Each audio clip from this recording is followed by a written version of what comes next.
everyone, it's Tanny Games here. Welcome back to my channel.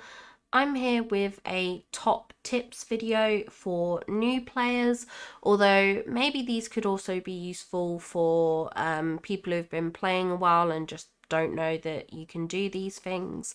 So I hope you stick around. I do have a total of 15 tips, and the 10th tip is my personal favorite. So before we get into the video, don't forget to like, comment and subscribe. It does mean a lot to me and this little channel that I've created. So it will mean a lot if you could do that for me. But let's not waste any more time and get straight into it. So my first tip is to keep everything that you come across. So wood, iron, gems, clay, pebbles, stone, whatever it may be, you need to keep a hold of all of it. And if you can't afford chests in the early games, if you run out of space, just drop the items on the floor in your house. That's like perfectly fine to do, but you're going to want to stockpile everything, absolutely everything. Moving on to my second tip, this is all about money making. So my recommendation for making money in game, so getting star coins, would be to farm crops. I personally think that's the best method to do. And obviously in the early game, there's probably going to be a lot of things you want to buy that seem quite expensive. So my first tip is to start out with farming carrots, which you can get from the meadow. The reason for carrots is because although they don't produce a lot of money, they do grow very, very fast. So you can farm a lot of them in bulk. Once you get enough Dreamlight to unlock the Forest of Valor, you can work on growing onions and canola. And then if you unlock the Glade, you can work on farming okra. Basically, you want to keep doing this until you finally get to the point where you have enough Dreamlight to unlock the Forgotten Lands. And once you unlock the Forgotten Lands, you can start farming pumpkins, which are the biggest money maker in game. So when it comes to pumpkins, you can just farm them outright and sell them. Another thing that people do is they will often cook them up and then turn them into veggie platters or pumpkin puffs. Pumpkin puffs provide the most profit, but again, it just depends on how much work and effort you want to put into it. I'm a bit lazy, I can't be bothered with the cooking grind, so for me personally, I just sell the pumpkins that I harvest, and it does net me a decent amount of money, but it's up to you whether you want to take that additional step. Now, my third tip is to always have a buddy. Make sure you have at least one of each type of buddy. So a gardening, a mining, a fishing, a digging and a foraging. And then I would focus the majority of my efforts or roles into gardening and mining buddies to reap more benefits. So you always want to have a buddy with you when you're doing activities.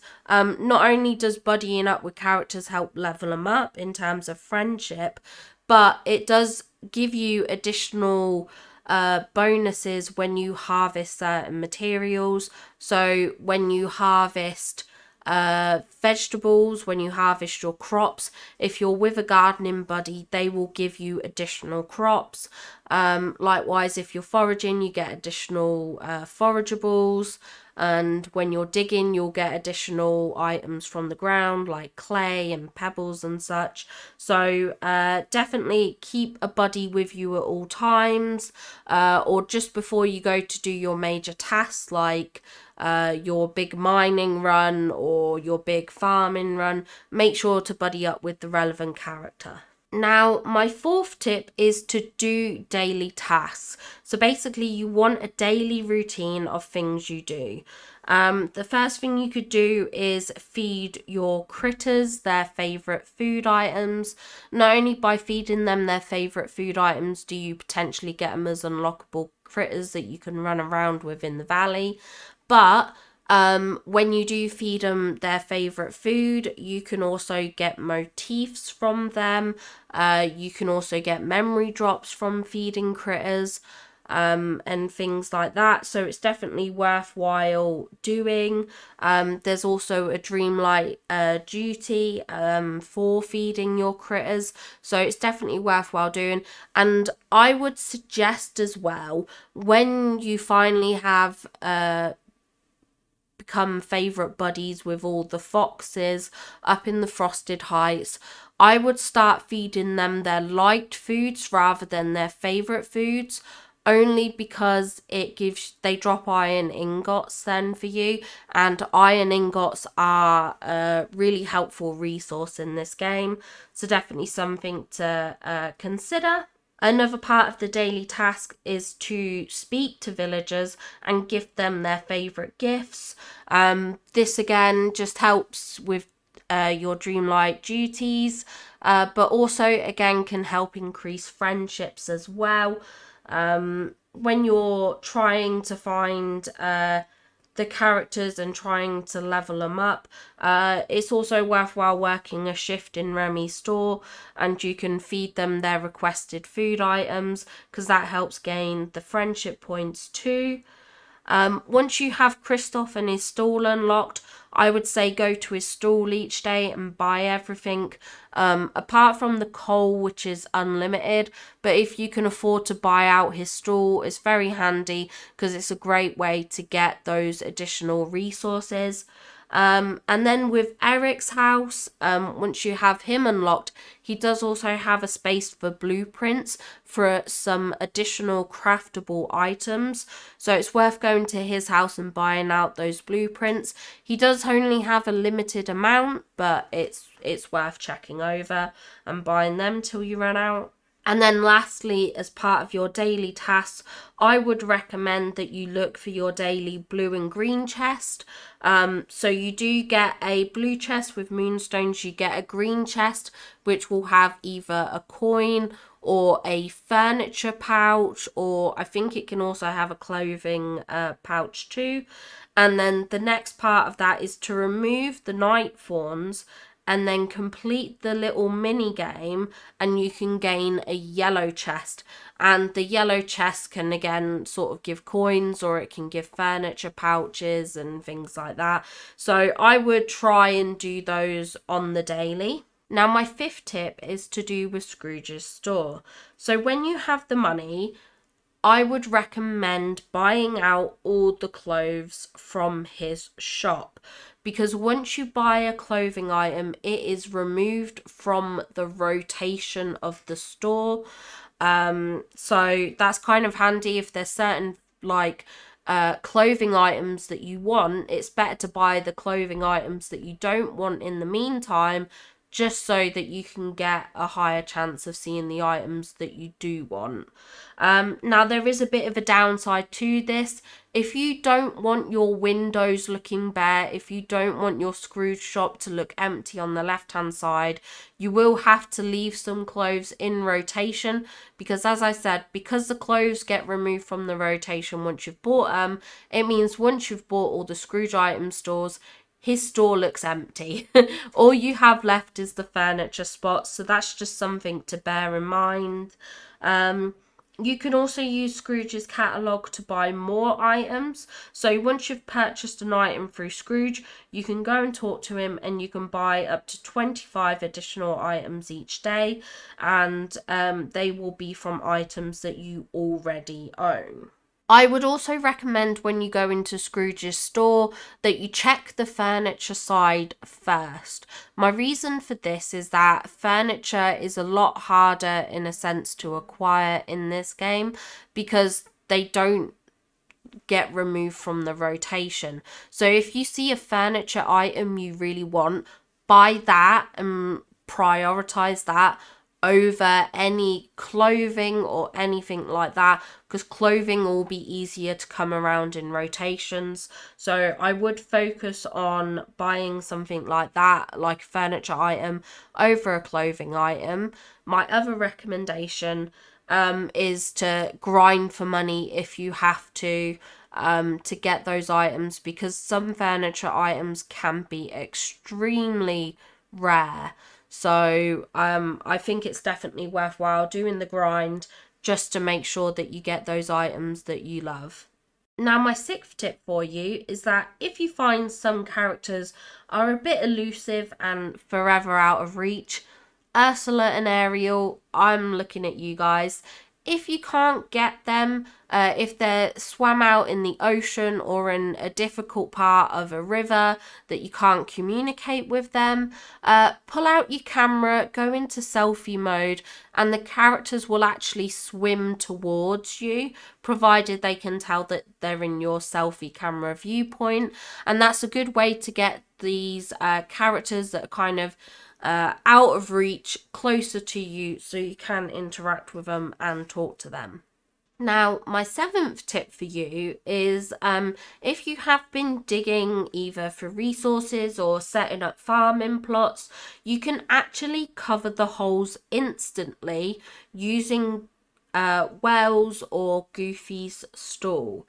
So if you've dug out a massive patch in your glade or somewhere like that because you were trying to get extra clay or pebbles, and you don't want the holes in the ground anymore, or you want to cover them up so you can re-dig, the quickest way to remove the holes is just to pick up a well, pick up a Goofy stall, overlap it onto the holes till they all disappear, and then you can quit out of the furniture mode and then the holes will be gone. This is pretty much the reason why I hate that they changed the despawn rate for holes, because they have changed the natural despawn rate to 24 hours, whereas before it was like 72, I believe. And yeah, there was a way to instantly remove the holes anyway, so there was no need to lower the despawn rate. So I'm not entirely sure why they made, well, I know why they made that choice. They did a vote and people voted to lower the time frame, but I felt there was no need personally, because if you wanted your holes to be filled in quickly, this is the best method for it. It takes literally no time and no energy at all, so definitely a helpful tip if you're grinding for resources, mining holes, and you want to cover up the holes quickly. Just use this easy tip. And moving on to the eighth tip, and this is to do with fast travel. So we do have these wells throughout the valley, which are great for quickly getting to characters, but also in the early game, you can go into furniture mode. You can move the well to inaccessible areas. So for instance, the areas that are blocked off due to coral stumps or wood stumps or bones, you can actually move the well onto the other side and then fast travel to that point, and that will give you access to that area. So that's always a worthwhile tip in the early game if you're struggling for resources. I had to do that myself because one of the quests or tasks required that I had so many mushrooms, and all my mushrooms were spawning on the other side of the glade. So I just picked up my well, moved it over, picked up the mushrooms, and my quest was done. But you can also use the map to fast travel to realms instead of running back and forth to the castle. So fast traveling to realms can be a great tip, especially if you fast travel to Remy's realm, because you can go there, you can get yourself free meals. So you can literally batch cook food in Remy's world, drop it there, and then you can eat from it. And when you come back to the real world, to your valley out of Remy's realm, you will still have that golden bar. Now, you can't bring food from Remy's world outside, but you can eat the food and get the effects from it. And this sort of leads us on to our ninth tip, which is to use the map. The map is a great tool in game. Not only does it show us where characters are, you can also click on characters or houses and it's going to generate this tracking line for you so you can find them. But you can also use the map to see if your crops have grown or if they need watering. And of course you can use it for the fast travel to the realms or the wells. Now, the 10th tip and my personal favourite tip, because I use it pretty much daily, is to use the furniture mode. And when I say use the furniture mode, I mean use it to look around your valley. It's a great way to get a really clear overview of what's going on. You can check for night fawns, you can check for spawnables. You can also use it for locating your daily green and blue chests. That's generally what I do. It usually only doesn't work when the chest is hidden under something.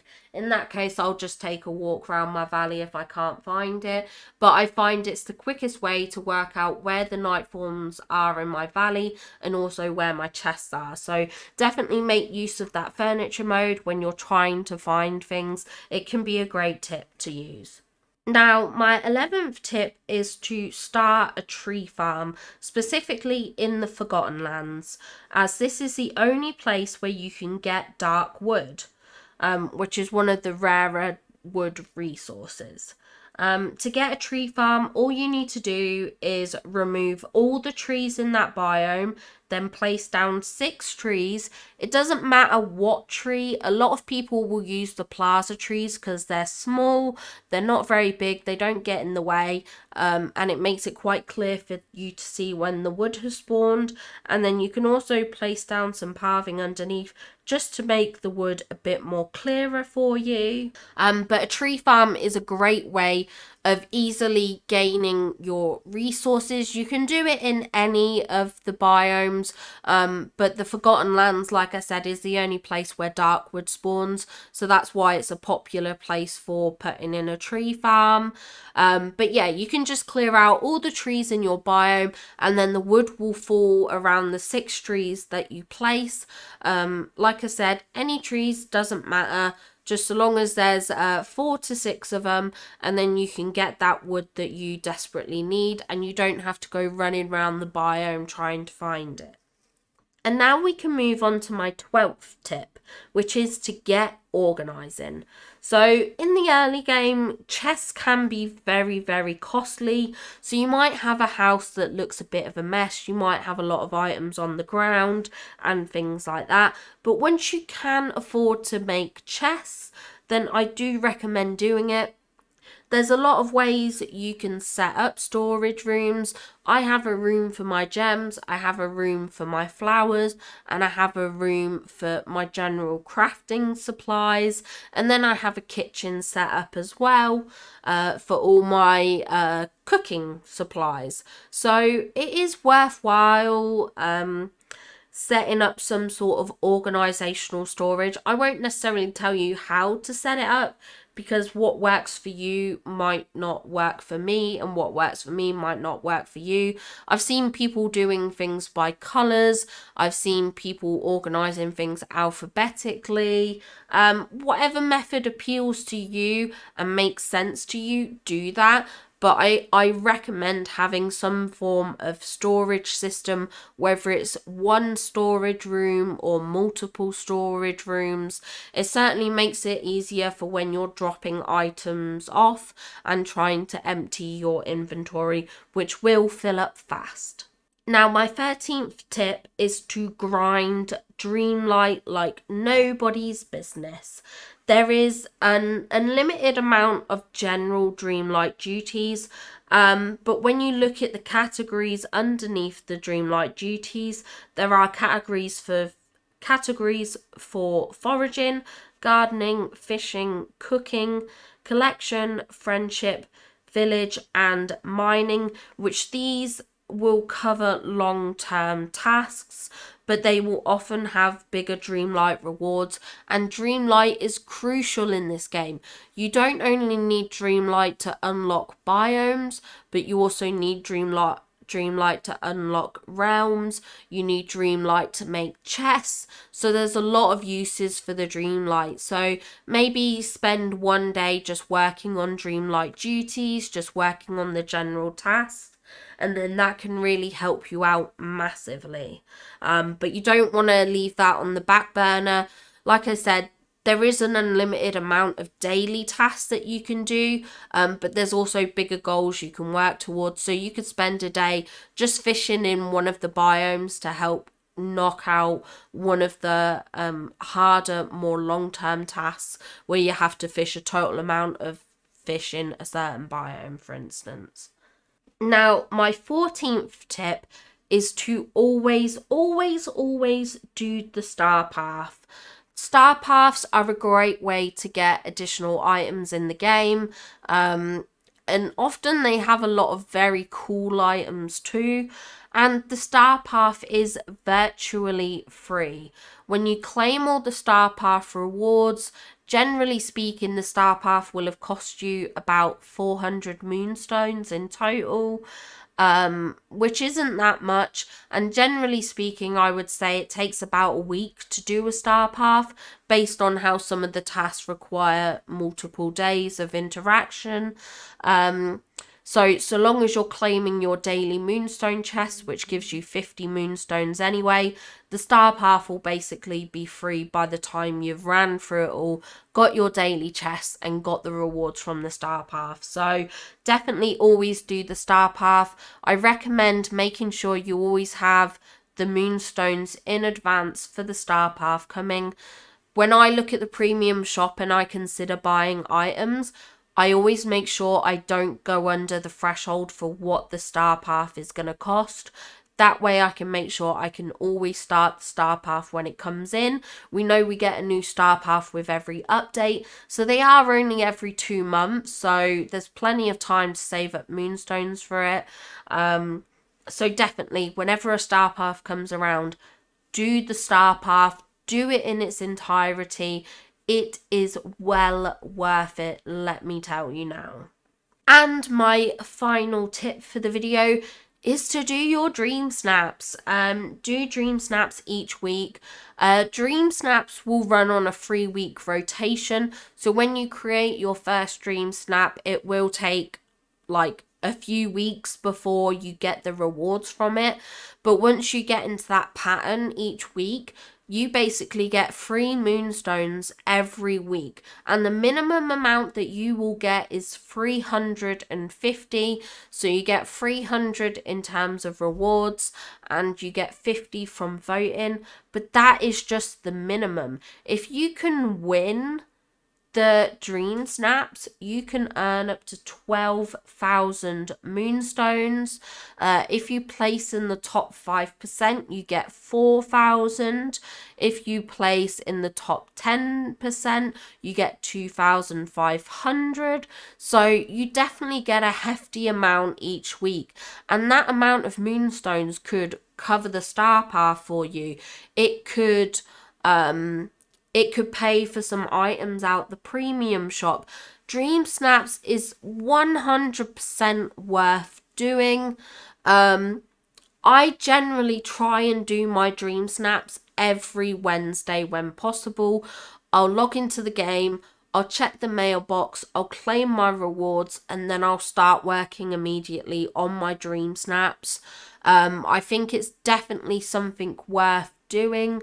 Like I said, free moonstones is free moonstones, and I wouldn't ever turn up my nose at basically free in-game currency. Like, even if you don't want to put too much effort into it, even if you don't want to spend a lot of time doing it, you can submit your dream snap to the game, get your 300 moonstones, and be done. But it's definitely worthwhile. It can help you out so much, and especially with how many cool items we get in the premium shop, it's just worthwhile doing. So one of my biggest tips, and why I've left it till last, is to do the dream snaps. 100% worthwhile, and I cannot recommend it enough. So yeah, those are my top tips for new players, and hopefully maybe it also helped out some general players as well, people who've already been playing the game a while. I did really want to kind of create this video just because I get the feeling now that we're coming out of early access, we're going to have a lot of new players come to the game potentially, and sometimes it can be helpful to have a little tips guide, sort of tricks that you can do in game. So I really wanted to kind of do this for the new players, just to help them out, because it can be confusing, especially given that this game's technically sort of been out a year already. There's a lot that you can do when you first load into this game with all the content that they've brought in, so it can be a bit overwhelming. So hopefully this breaks it down a little bit. You know, you can create yourself your own daily routine with Dreamlight Valley, and yeah, I hope it helps you out. I hope you enjoyed this video. Sorry for my voice in it. I still have COVID. So I do apologize for that. But I did really want to kind of create this content for you guys, and I don't want to let you all down. So I hope you enjoyed the video, but I will see you all in the next one. Bye!